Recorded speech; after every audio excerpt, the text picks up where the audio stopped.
And this is really just such a beautiful place.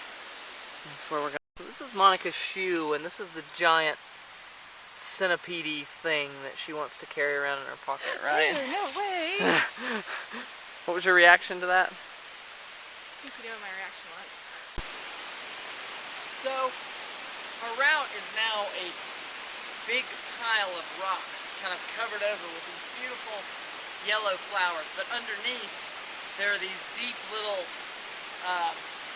sort of tiny little caves. Nothing that we could fit down in, but there's a whole lot of dark space below us where probably some of this water trickles through. But it's quite interesting to walk over just this pile of rocks with all these little chutes and holes underneath, you know, where the detritus of, you know, years and years of leaves and dirt and everything else have probably washed down in there, and that it's all covered over with moss and vegetation, so that you have to really watch your feet through the foliage that's right below your vision.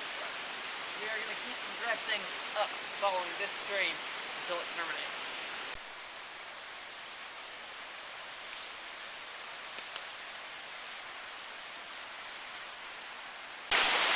So it's pretty rough going, but spots like this, sights that very few people have ever seen, even serious Smoky hikers, are the little breaths of fresh air that make it all worth it.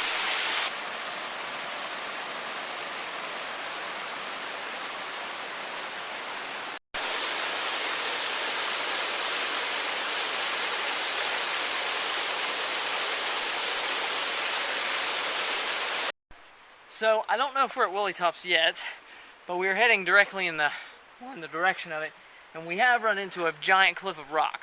You'll look up here.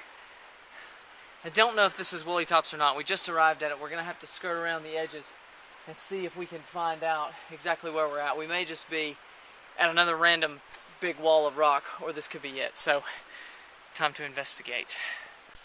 What a change of terrain we have.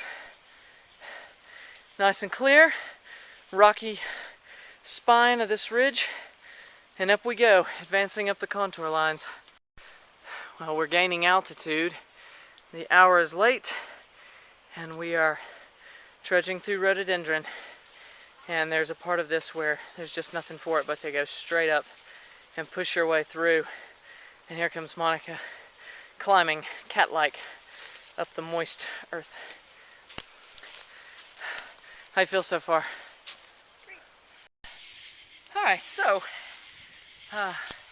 one of the things I think is interesting about rhododendron is that it is itself, in its nature, twisty and confusing. Like, it doesn't know where it's going. It kind of bends and twists and doesn't move in very straight ways, and it's kind of flexible enough to seem like you can get through it, and rigid enough to really hold on to you. So you can bend it a little bit and then it traps you. And interestingly enough, rhododendron,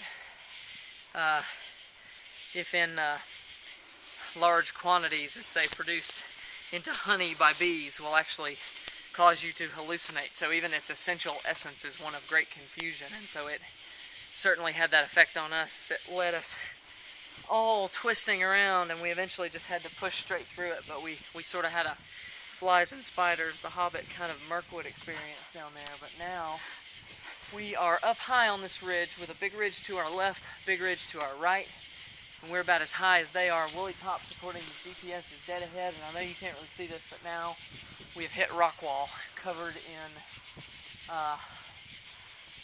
foliage. So this is going to get interesting as far as whether we go right, trying to make our way up around the rocks, left, dead ahead, but then we're basically rock climbing with backpacks and trees pulling on us. So it's going to get interesting, but it's late in the day and we need to get close to Woolly Tops. Beautiful though, if you want to pan around.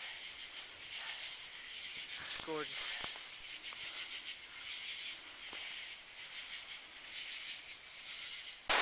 So we've been making our way down the mountain. We've seen some quite pretty water features. We didn't come down this way, but now, so often happens, we've run into a big drop. We got a waterfall below us of significant depth, and we're gonna have to find a way down this thing.